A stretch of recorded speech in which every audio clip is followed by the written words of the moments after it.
नाशिक येथे विराट जनआक्रोश मोर्चा व हिंदू किन्नर स्वाभिमान सभेत श्री सागर भैया बेग यांची हिंदुत्वाची बुलंद तोफ धडाडली. अनेक गंभीर विषयांवर सागर भैया बेग यांनी अभ्यासपूर्ण मते केली व्यक्त. की छत्रपती श्री शिवाजी महाराज की, धर्मवीर श्री संभाजी महाराज की, भारत माता की, भारत माता की, जय श्रीराम, जय श्रीराम. आपण सकल हिंदू समाज नाशिकमध्ये जो धर्मांतरचा प्रकार झाला शुभांगी ताईवर, त्या निमित्ताने आज आपण सर्व जमलो. मोठ्या संख्येने इथं तरुण जमलेत, त्याबद्दल मी तुमचं पहिले तर मनापासून आभार मानतो. आज जी घटना नाशिकमध्ये झाली ही फक्त नाशिकमध्येच चालू नाहीये, तर पूर्ण महाराष्ट्रामध्ये आणि पूर्ण भारतामध्ये अशी घटना चालू आहे.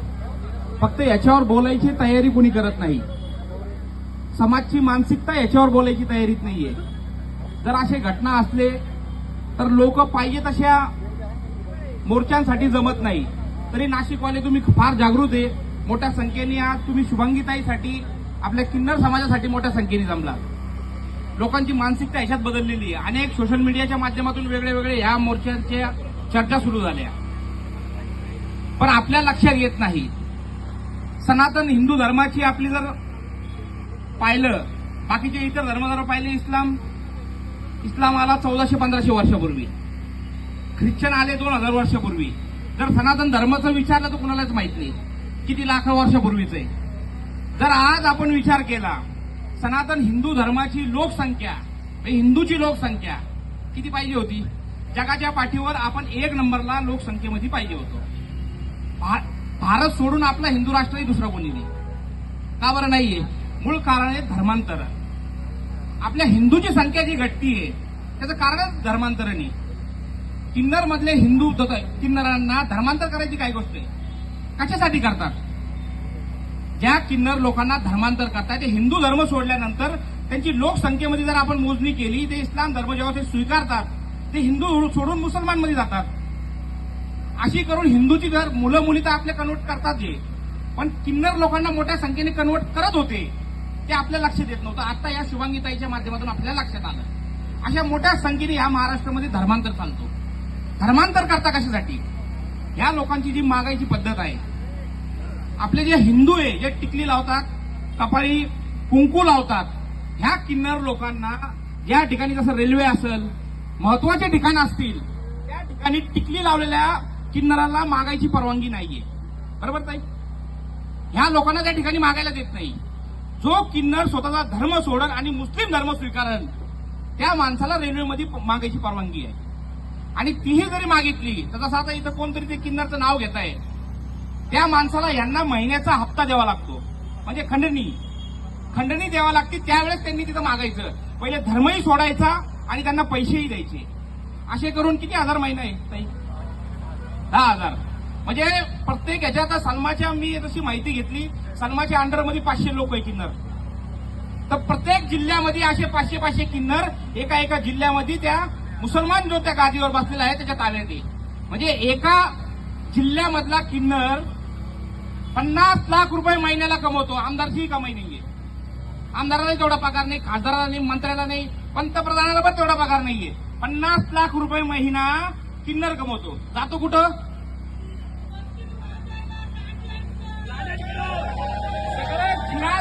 जिहादमध्ये वापरल्या जातं. जेव्हा इथं आपल्या भारतामध्ये मोगलं होते त्यावेळेस या भारतामध्ये 1000 मदरसे होते. फक्त किती? 1000 मदरसे. मोगल गेल्यापासून 800 वर्षानंतर या भारतामध्ये 3 लाख मदरसे झाले. 3 लाख मदरसे झाले. मस्जिदीचा रेकॉर्ड वेगळा आहे. जे रेकॉर्डवर मदरसे आहे त्याचा रेकॉर्ड 3 लाख आहे. असे कितीतरी झाले असेल. म्हणजे जर रेकॉर्डवर घेतले, इनलिगल घेतले तर 8-10 लाख मदरसे आपल्या भारतामध्ये झाले. कुठून आला पैसा? या सगळ्या जिहादमधून आपल्या हिंदू लोकांना कन्वर्ट करायचं आणि त्याच्यातून त्यांना मागायला लावायचा आणि तो पैसा जिहादमध्ये वापरायचा. मूलबाळ तर यांना होत नाही. 50 लाख रुपये महिना घेऊन तो करतो काय?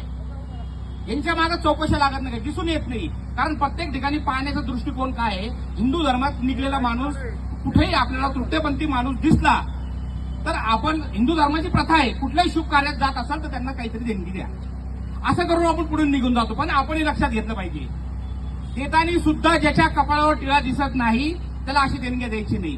तुम्ही तुमच्या माई बहिणीला, तुमच्या मुलीला लव जिहाद अडकवण्यामध्ये पैसे देताय, तुमच्या मुलाचा धर्मांतर करण्यासाठी तुम्ही पैसे देताय. आपण पैसे देताना सगळे विचार करून पैसे द्यायला पाहिजे. हे लोक अतिशय सुप्तपणे हे कारवाया करताय.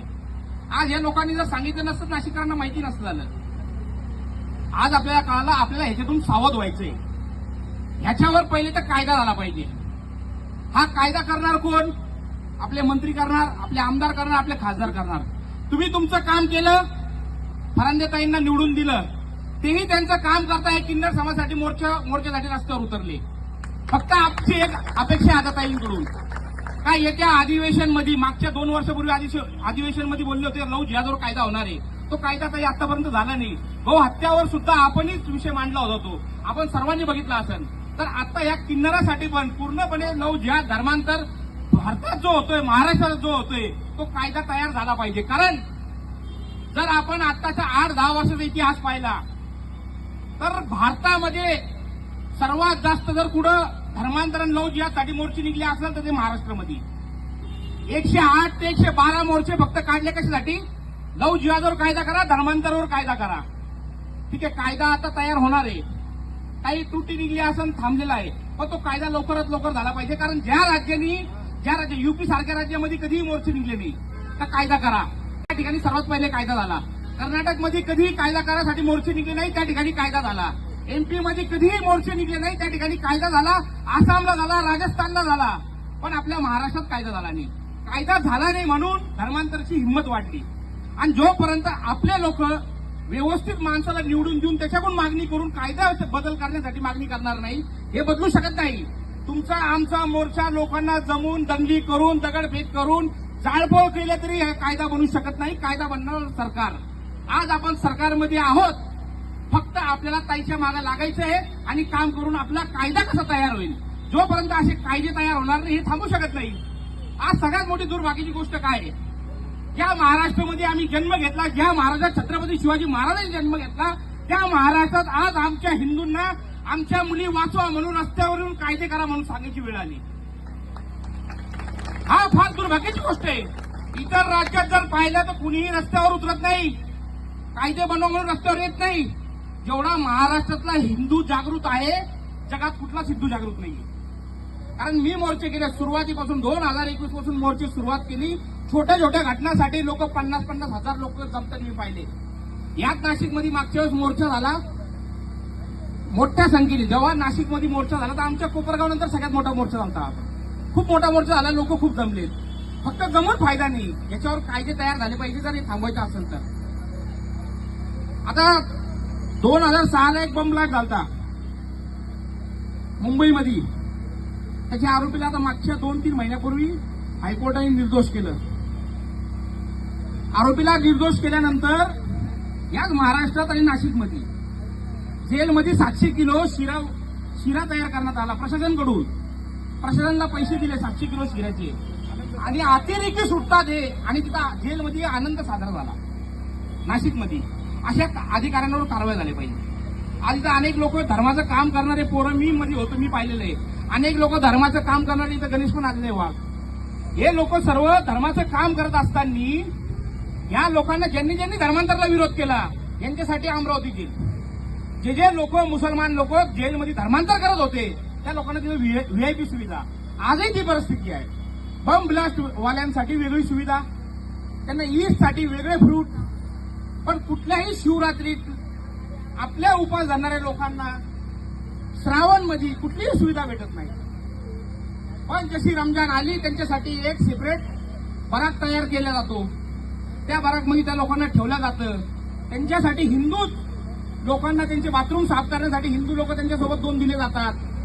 सकाळी 3:30-4च्या दरम्यान त्यांना सगळा जेल त्यांच्यासाठी कामाला राहतो. त्यांचे रोजा धरण्यासाठी सगळे कामाला, आणि सकाळी 3:30ला त्यांना जेवण दिलं जातं. पण श्रावण महिन्यामध्ये आमच्या हिंदूला फराळाचं दिलं जात नाही. तुला फराळ करायचा असेल तर कॅन्टीन मध्ये पैसे असेल तर विकत घेण्यात उपास धरू नको, अशी भेटतात उत्तर. कधी भेटतंय आज या महाराष्ट्रामध्ये काय तर बारीक बारीक गोष्टी आपले लक्ष जात नाही, पण या गोष्टीवर लक्ष द्यायला पाहिजे. त्या जेलमध्ये लक्ष द्यायला पाहिजे का जिथं आपल्या लोकांवर काय अन्याय होतोय. आता काही दिवसापूर्वी आमच्या श्रीरामपूरमध्ये मागच्या 1 महिन्यापूर्वी एक लांडा ठोकला, अतिरेकी होता. त्याच्या आरोप मध्ये 4 पोरं आमच्या मध्ये आहे. 1 महिना झाला इतर लोकांना अतिरेक्यांना सुद्धा दिवसभर फिरण्यासाठी सोडलं जातं, पण आमच्या त्या 4 लोकांना तिथं दिवसभर कोंडून ठेवलं जातंय. आतापर्यंत त्यांना पूर्ण जेल बंद केल्यानंतर भेटायची परवानगी आहे. म्हणजे अतिरेकीला मोकळं सोडायचं आणि आमच्या लोकांना ताण द्यायचं, म्हणजे हिंदूला ताण द्यायचं. अतिरेकी लोकांसाठी शिरे वाटप करून तिथं त्यांचा आनंद उत्सव साजरा करायचा आणि हिंदूंना त्रास द्यायचा. या जेलवर आपण पहिले तर काहीतरी लक्ष दिलं पाहिजे.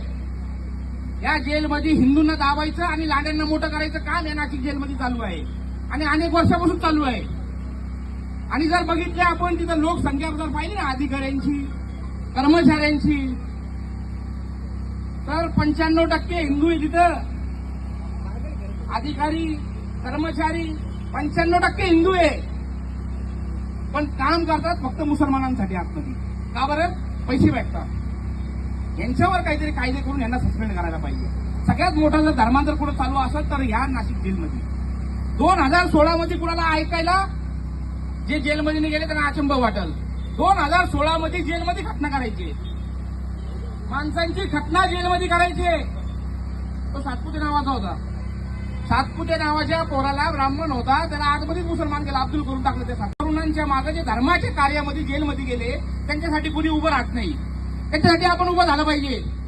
जर इथं जोपर्यंत आपला हिंदूच्या मागे आपण उभे राहत नाही हे थांबणार नाही. आपण हिंदूला ताकद दिली.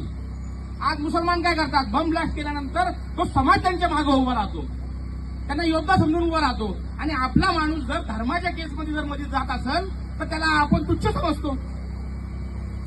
त्यांचे लोक देशाच्या विरोधात कारवाई करतात, त्यांच्या मागे उभे राहतात, पण आपल्या धर्मासाठी लढणाऱ्या माणसांच्या मागे आपण उभे राहत नाही. ही फार शोकांतिका आहे मोठी. जोपर्यंत आपण आपल्या लोकांच्या धर्मासाठी जे मध्ये गेले त्यांच्या सोबत उभे राहत नाही आपणही लढू शकत नाही.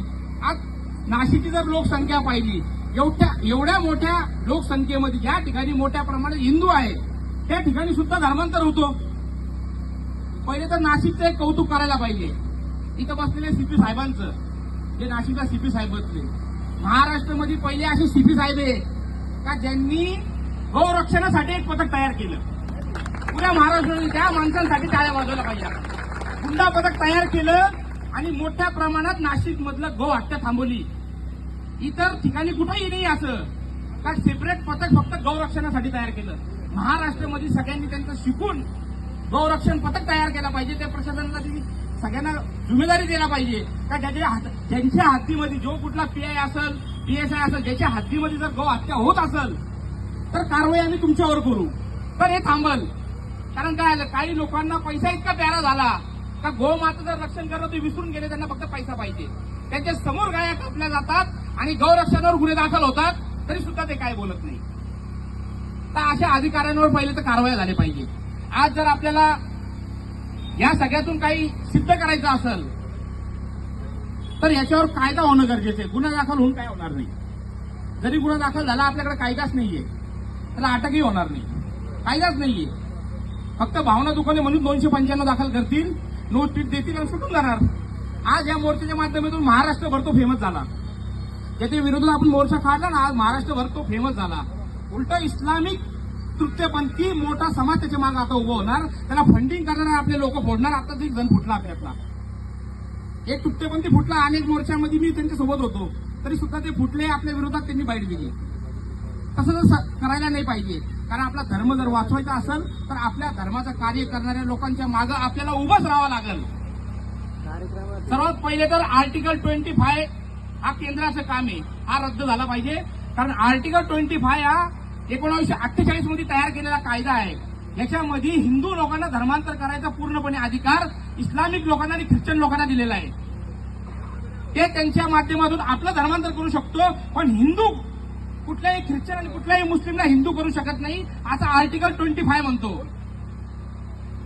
भारतामध्ये मोठ्या प्रमाणात या महाराष्ट्रामध्ये धर्मांतरण का होतो, पैसा कुठून येतो? 2010 मध्ये FCRA असा कायदा तयार केला आहे. विदेशी फंड बिंदास इकडे येतो, तो कायदा रद्द केला पाहिजे. जो कायदा FCRA जर कायदा रद्द केला तरी फंडिंग येणं बंद होईल. हा केंद्राचं काम आहे. पण केंद्रामधून जर असे कायदे 2010चा कायदा आहे, अनेक वर्ष झाले त्याला, हा कायदे रद्द झाले पाहिजे. पण हे कायदे रद्द व्हावा ही मागणीच आपण करत नाही. आपल्या लोकांना जनजागृती नाही, माहीत नाही का आपण हा कायदा रद्द केला पाहिजे. पूर्वी तर जेलमध्ये आपले लोकच होते, काही बम ब्लास्टवाले सुटले का ते त्यांच्या घरी आणायचे. हा प्रकार मोठ्या प्रमाणात चालू होता. नाशिक मधलं सांगतोय, इतर कुठे भारतात कुठे होत नाही, फक्त नाशिकमध्ये होत होतं. ते आता बंद झालं, समाज जागृत झाला. अशी जनजागृती झाली पाहिजे. मोठ्या प्रमाणात आतमध्ये ख्रिश्चन मिशनरी जेलमध्ये यायचे, लोकांना आमिष दाखवायचे आणि आतमध्येच कन्वर्ट करायचे. तसे आतमध्ये कीर्तनचे कार्यक्रम होत नाही. फक्त आयजी एक 2015च्या टायमाला, 2019च्या टायमाला एक आयजी साहेब होते, विठ्ठलराव जाधव साहेब. ते एक आयजी असे होते, ते धर्माला मानायचे आणि आतमध्ये कीर्तन व्हायचे. त्यावेळेस कीर्तन व्हायचे, ते बंद झालं. पण मोठ्या प्रमाणात जेलमध्ये हे सगळं चालतं. मी आपल्या सर्वांच्या माध्यमातून आमदारताईंना विनंती करतो का आपण आतमध्ये व्हिजिट मारून आपल्या लोकांची समस्या विचारावा अशी विनंती करतो. आणि आपण सर्व मोठ्या संख्येने इथे जमला त्याबद्दल सर्वांचा आभार मानतो आणि थांबतो. जय श्रीराम. राष्ट्रप्रथम अहिल्यानगर.